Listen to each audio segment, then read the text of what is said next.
Viver no Brasil é muito difícil. Isso mesmo que eu acabei de falar. Viver aqui no Brasil é extremamente difícil. Eu vou contar uma coisa para vocês, algo que todos nós vivemos. A geração milenial, né, que são a geração Y, se não me engano, é uma geração que ela escutou a vida toda dessa forma. Estudar é a melhor forma de você conseguir crescer na vida, vai estudar. É, Quem não estuda não consegue nada, não conquista nada. Então a gente foi criado dessa forma e eu tenho 36 anos de idade, né? Nasci em 89. Então a maioria das pessoas que nasceram nessa época, anos 90, 92, 93, estão nessa faixa dos 30 anos e infelizmente pegamos uma época muito complicada, né, nos anos 2010, 2014, 2015, 2016, com esses problemas que houve no Brasil. E a gente tinha aquela esperança, né? Na época a gente pensava, eu vou estudar e vou conquistar. Quando eu era novo, eu me lembro que quando eu tinha meus 19 para 20 anos, meu primeiro emprego foi numa gráfica, né? Eu trabalhava como arte finalista, como designer nessa época. E é interessante que quando a gente é jovem, a gente acha que a vida é muito fácil, porque a gente mentaliza dessa forma. Pelo menos eu fazia isso. Eu pensava, poxa vida, eu vou. Quando eu tiver com 25, 30, eu vou ter casa, eu vou ter carro, eu vou ter tudo isso. Porque quando mentalizamos, quando a gente planeja ou só fala, é muito fácil, mas a vida na prática ela é difícil, complicada. E o que eu percebi no decorrer dos anos? Eu lembro que eu passei, né, na faculdade, eu ganhei uma bolsa pelo ProUni, Engenharia Civil. Passei na faculdade e fui estudar. Na época foi até uma correria, porque isso foi 2011, outubro de 2011 foi. Eu lembro que foi uma correria, porque eu estava na época na gráfica e o último dia para entregar a documentação. Eu corri, eu me desdobrei e eu levei em cima da hora, eu quase perdi a minha bolsa. Né? Eu consegui, quase perdi minha bolsa. Eu entrei. Entrei com 2 semanas de que o curso já tinha começado, o semestre já tinha começado. Lembro que eu quase perdi minha bolsa. Eu fiquei reprovado em as primeiras provas em química na época e consegui passar na recuperação, né? E o que acontece? Nessa época, pessoal, havia aquela esperança do Brasil de crescimento, né? Eu lembro que quando eu entrei na engenharia civil em 2011, naquela época, quem era formado em engenharia conseguia emprego estalando o dedo. Estalava o dedo, eu sou formado, terminei a graduação, terminei a faculdade, estalava o dedo assim, você já conseguia emprego automático. E eu lembro que eu era novo, eu tinha esses pensamentos, né? Eu era imaturo, jovem, imaturo, e achava que a vida era fácil. E todo mundo no início da faculdade é com aquelas ilusões. Eu vou comprar uma Hilux, eu vou fazer isso, eu vou fazer aquilo. Outros tempos, né, pessoal? Outros tempos. Eu lembro que quando eu estudava, houve uma época que a professora, ela falou assim pra gente. Eu lembro que isso foi 2014. Já estava para estourar a crise no Brasil. A professora falou assim: se preparem, porque a engenharia vai acabar no Brasil. E a gente não entendeu nada, porque era uma profissão maravilhosa, né? Eu lembro que em 2012 eu arrumei um estágio, eu ganhava a casa dos 3 salários mínimos na época, como estagiário, e era fácil conseguir estágio, não era uma coisa muito difícil, né? O que aconteceu? Eu acho que uma das primeiras frustrações que eu tive foi assim que em 2015, 2016 me formei.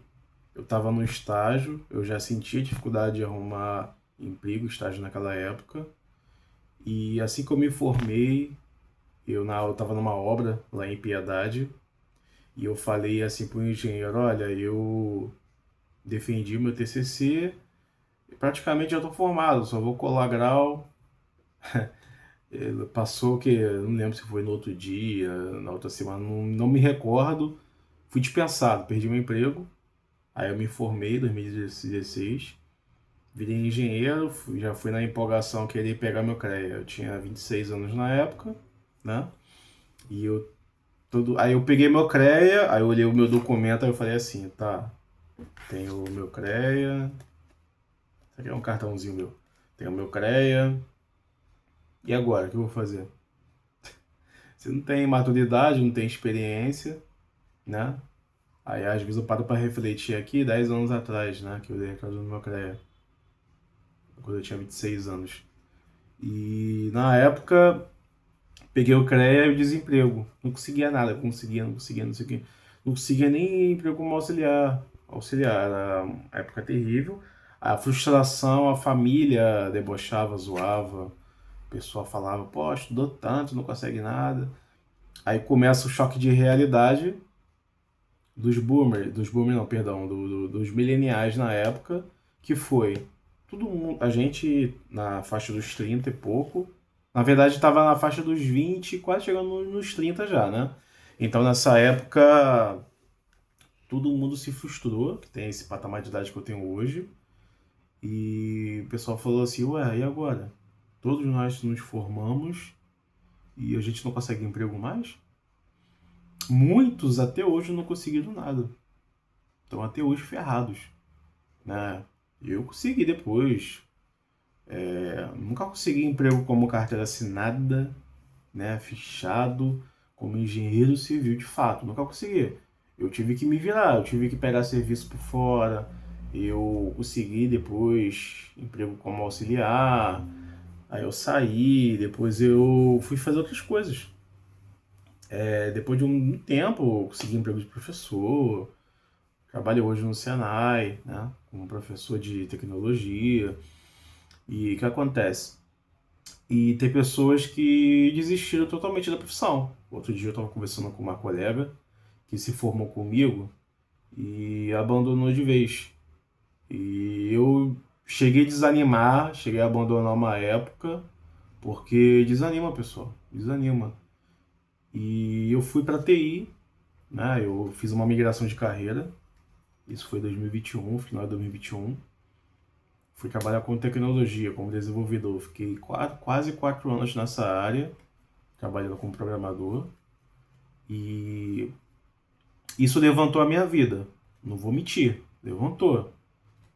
Depois que eu quis migrar, fui ser professor no Senai, um ramo de emprego que eu pagava melhor, tinha melhores benefícios, plano de saúde, né? E o que acontece? Hoje, pessoal, eu paro para a minha vida, estou acima da média dos brasileiros, mas não dá para ter tudo. Não dá, porque eu saí da comunidade, eu morava na comunidade, morava não em favela, mas em comunidade e tal. Piorou muito hoje. Lá, minha mãe mora lá porque tem tráfico, tá cheio de problema. Mas assim, hoje eu moro em condomínio, aí você paga condomínio caro, financiamento de apartamento. Hoje não tenho assim aquele dinheiro para comprar um carro. Até poderia comprar, mas se eu me meter em outro financiamento agora, vou ficar endividado. Vai sobrar nada. Então eu prefiro não entrar em financiamento. Prefiro pegar um carro de 20 a 25 mil reais. Essa é a realidade. Aí você ganha lá uma sua faixa dos seus 7 mil, 8 mil CLT. Parece ser muito? Parece, mas quando você vai receber líquido, você está recebendo 5 mil e pouquinho líquido de salário, né? Líquido. Aí você paga as contas, paga a banca as coisas de casa.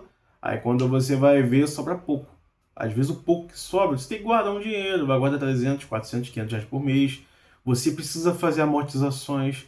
Aí quando você vai ver, não sobra muito. Aí se você quiser comprar um tênis, uma camisa, aí você vai pagar um tênis, 350 reais um tênis. 500 reais um tênis, né?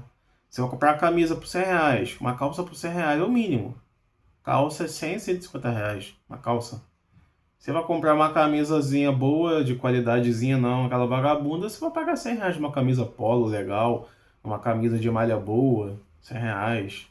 Então, assim, é bem complicado, sabe? Aí você começa a pensar em outras fontes de renda, você foca assim, vou fazer o que agora? Eu vou para concurso público.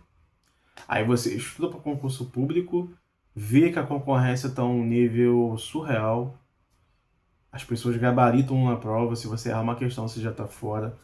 Então a gente começa a ver uma situação no Brasil extremamente complicada.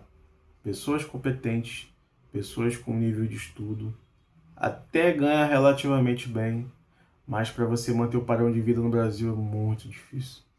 Aí as pessoas acabam fazendo o quê? As pessoas vão pro crime, vai fazer coisa errada, vai ir para desonestidade, né? Eu tô dando um relato para vocês de como é difícil a nossa vida no Brasil, que a gente dessa época, da faixa dos 30 anos que temos hoje, sofremos. Imagina a geração Z agora, geração Alpha, que a maioria não quer nada, a maioria não tem perspectiva nenhuma de crescimento. Então, assim, é bem difícil, pessoal. É apenas uma reflexão aí.